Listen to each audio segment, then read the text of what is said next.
を開催できましたことを大変光栄に思います。私自身は2018年の10月にシドニーにおいて第8回日豪2+2に防衛大臣として参加して以来の協議参加でございまして、大変感慨深く思います。今や国際社会は激動の時代を迎え、インド太平洋地域の戦略環境も一層厳しさを増しています。その中にあって、日豪両国は自由で開かれたインド太平洋 FOIP 実現のための主導的役割を果たす意思と能力を有する国です。来年には日豪友好協力基本条約署名から50周年を迎えますが、両国の間の安全保障協力はかつてなく広範かつ強固なものとなっています。このような背景の下で、2+2の本日午前中のセッションでは、来年の50周年からさらにその先の50年を見据えた日豪協力関係を再定義していく、そして地域、国際社会の平和と安定に日豪が共に力強く貢献していく、そのような強固な決意の下で率直な議論を行いました。まず、インド太平洋地域において一層厳しさを増す戦略環境への認識を共有しつつ、日豪両国、そして日米豪3カ国の間の安全保障協力をさらに強化していくことを確認いたしました。特に2022年の安全保障協力に関する日豪共同宣言に基づいて、共同の抑止力をさらに強化していくこと、また、両国及び地域の安全保障に影響を及ぼしうる潜在的な緊急事態に関する議論を活性化していくことで一致をいたしました。で、これは日豪の安全保障、そして地域の平和と安定にとって大きな意義を有するものだと考えております。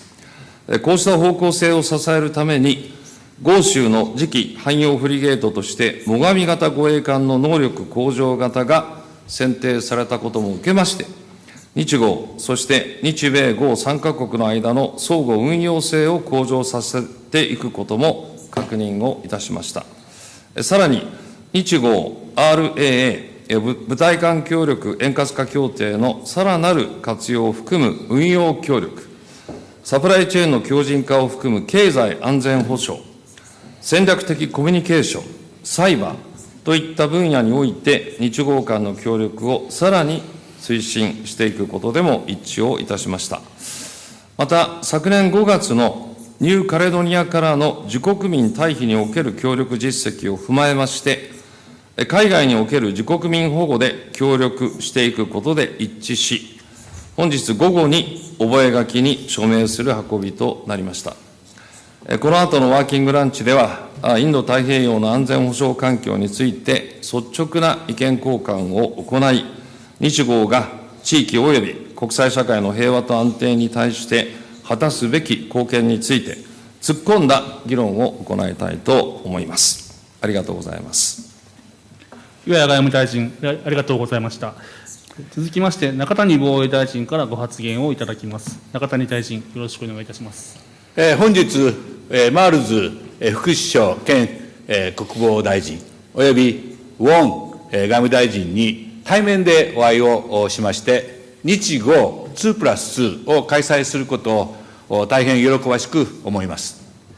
私自身は、今から10年前になりますけれども、2015年11月にシドニーにおいて開催されました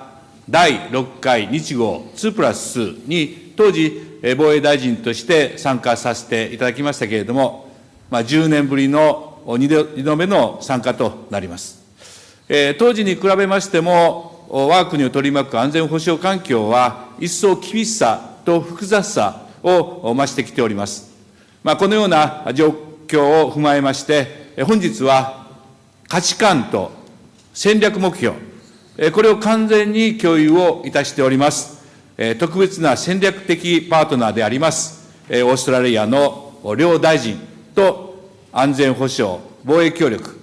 これの進展を確認をするとともに、さらなる強化に向けた率直な議論を行うことができまして、大変有意義でございました。さらに先月5日、我が国の最上型護衛艦の能力向上型が、オーストラリアの次期汎用フリゲートとして選定をされたということを契機に、日豪の防衛協力、これがさらに幅広く進化をし、そして発展をしていくということに合意をいたしました。まず、オーストラリアの次期汎用フリゲートにつきまして、オーストラリア政府の決定を歓迎をするとともに、来年初めになりますけれども、契約締結、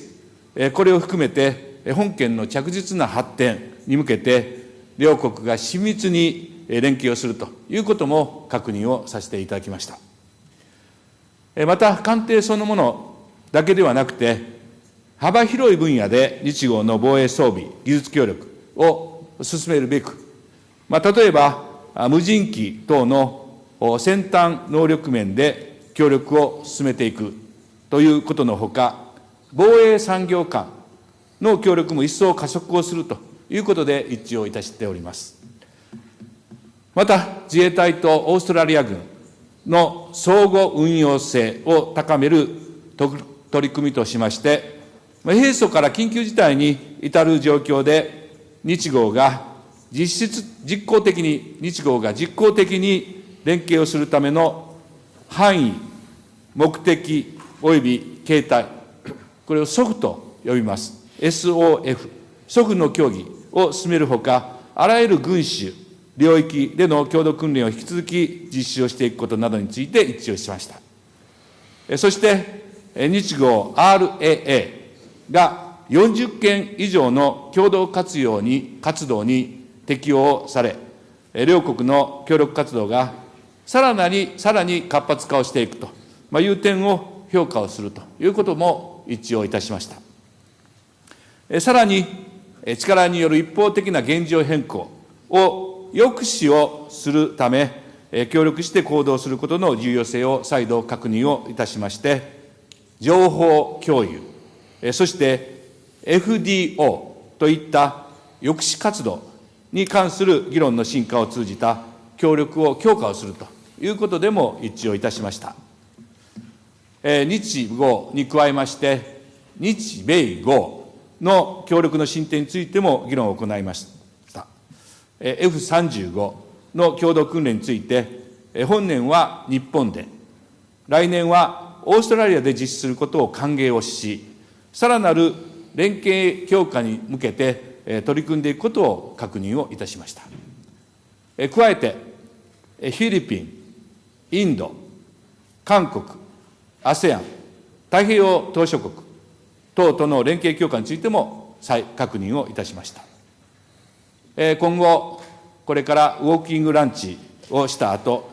マールズ副首相と市ヶ谷の防衛省に戻りまして、防衛大臣会談を実施いたします。日豪の防衛協力につきましては、日豪2+2に引き続きまして、率直な議論ができることを楽しみにしております。マールズ副首相、国防大臣、およびウォン外務大臣、これからも共に手を携えていきましょう。以上です。中谷大臣、ありがとうございました。続きまして、マールズ副首相兼国防大臣からご発言いただきます。マールズ副首相、よろしくお願いいたします。Well, thank you. Ministers,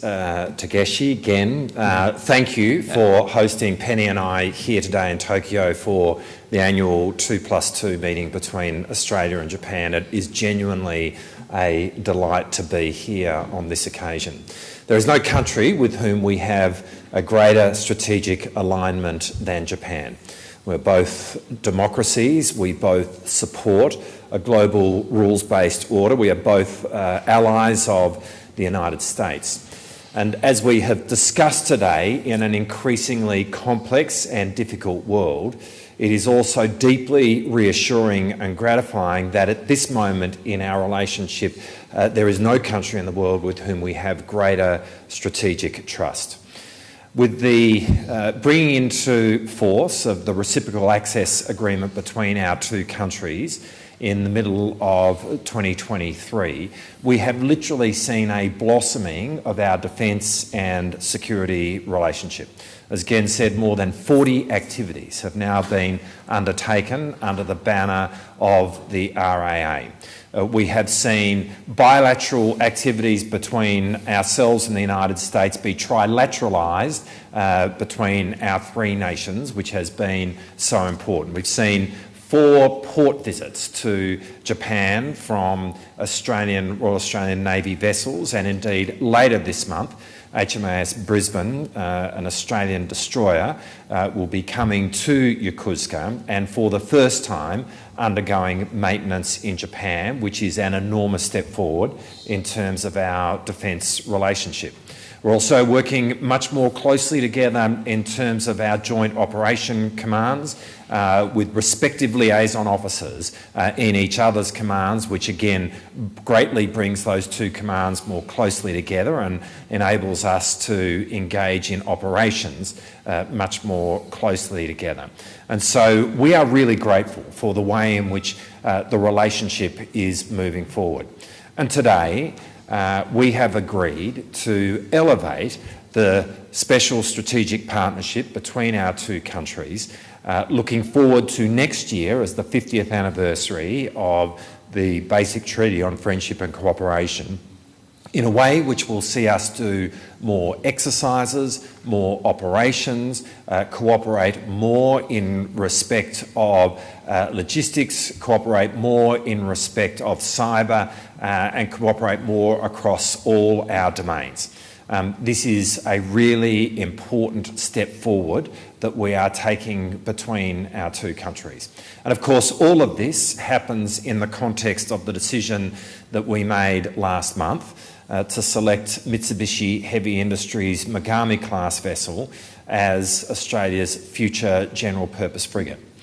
Can I say in respect of that this was a capability-based decision, first and foremost. We made this decision because this is the best frigate for Australia going forward, and this is the most cost-effective solution for Australia going forward, and we are really excited about the entry of the Megami-class vessel into Australia's fleet. And later this afternoon, I'm going to Yokosuka and we'll have the opportunity to go aboard JS Mikuma, hope I'm saying it correctly, but a Megami-class vessel in the Japanese Self-Defence Force, and that is going to be a fantastic experience. Of course, in choosing this capability, in choosing this platform on the basis of capability, we're also really excited about what it means in terms of deepening our bilateral relationship and deepening the cooperation between our two defence industrial bases, and that formed part of the conversation that we had today and forms part of the outcome of this meeting. And I'd also like to just acknowledge the Japanese government. It mattered to Australia that whilst this was a bid that was being put forward by Mitsubishi Heavy Industries, that it was being put forward very much with the support of the Japanese government. And so to know the Japanese government is standing there is deeply reassuring for Australia in the context of moving forward on this. And again, as part of the conversations we've had today, we have agreed to move at a pace in respect of the contract negotiations, which will be concluded in the first quarter of next year. This is a moment where our bilateral relationship is really at a peak. We have never been doing more together than we are right now. And in an increasingly complex and difficult world, I know that I very much speak on behalf of Penny when I say that we are very grateful for the personal relationship with you, Takeshi, and you again. It gives us great reassurance. And of course, as a nation, we are deeply grateful for our relationship with Japan. マールズ副首相、ありがとうございました。続きまして、ウォン外務大臣からご発言をいただきます。ウォン大臣、よろしくお願いいたします。Thank you very much. Can I first thank Minister Iwaya, Minister Nakatani, thank you so much for hosting us, for your generous hospitality. Thank you for the partnership that you both bring to these discussions, which are so close and so open, reflective of the values and trust that our two nations share. May I also take the opportunity to thank all of the officials from both countries who've worked so hard to bring this 2+2 together for the collaboration that we see. Since becoming Foreign Minister, I've visited Japan now 6 times, and I've also had the privilege of connecting with Foreign Minister Iwaya on several other occasions. And I can say to you that over that time, what I have been very aware of is that our relationship has only grown stronger, We do face very difficult, challenging strategic circumstances, and as we face those circumstances, what we know is our strategic alignment and our strategic trust have never been stronger or deeper. We share a vision of a peaceful, stable and prosperous region where sovereignty of all countries is respected, and we are committed to working together to achieve this, and this really underpinned our conversations today. We have progressed discussions to elevate our special strategic partnership. We want greater ambition into new areas of collaboration. We're pleased with the extent of the progress in our defence cooperation, and we want to do more.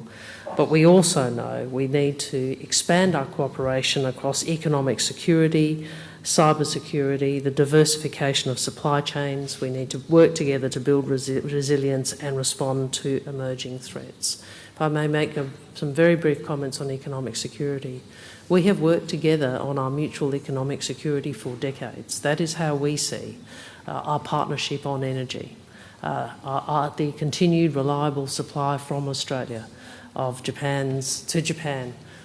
and the continued investment, long-term investment of Japan in Australia's energy resources, particularly LNG. This has been a crucial part of our relationship. We welcome we want the next stage of this to be our economic security in the area of critical minerals, and we see that as of great importance. We have also agreed to deepen our engagement in Southeast Asia and the Pacific, acknowledging our collective responsibility to act as a stabilising force in those regions. We recognise the critical importance to ASEAN countries of the ASEAN power grid, and we are committed to working together to support ASEAN's efforts to realise its objectives. We reiterated the importance of the United States as a principal ally, and we committed to working more closely in multilateral and regional domains. We've also expressed concerns over destabilising activities in the East and South China Seas and reaffirmed our long-standing position to oppose any unilateral changes to the status quo. We have reaffirmed today our commitment to the complete denuclearisation of the Korean Peninsula and strongly condemn North Korea's continued provocative actions as well as Russia's ongoing illegal and immoral invasion of Ukraine. I'm also very pleased that my friend and colleague Minister Iwaya and I will be signing a memorandum of cooperation to work together to assist our nationals to evacuate during a crisis. My Minister Iwaya referenced the collaboration on the ground in New Caledonia, and I'm very pleased that we are making sure this becomes a more formal practice. We know Australia and Japan face similar challenges. We know Australia and Japan share common interests, and we know now more than ever that we look to each other. Thank you. ウォン外務大臣、ありがとうございました。以上をもちまして、共同記者発表を終了いたします。皆様、ありがとうございました。ここで4大臣は退出されます。プレスの皆様は4大臣が退出されるまでそのままお待ちください。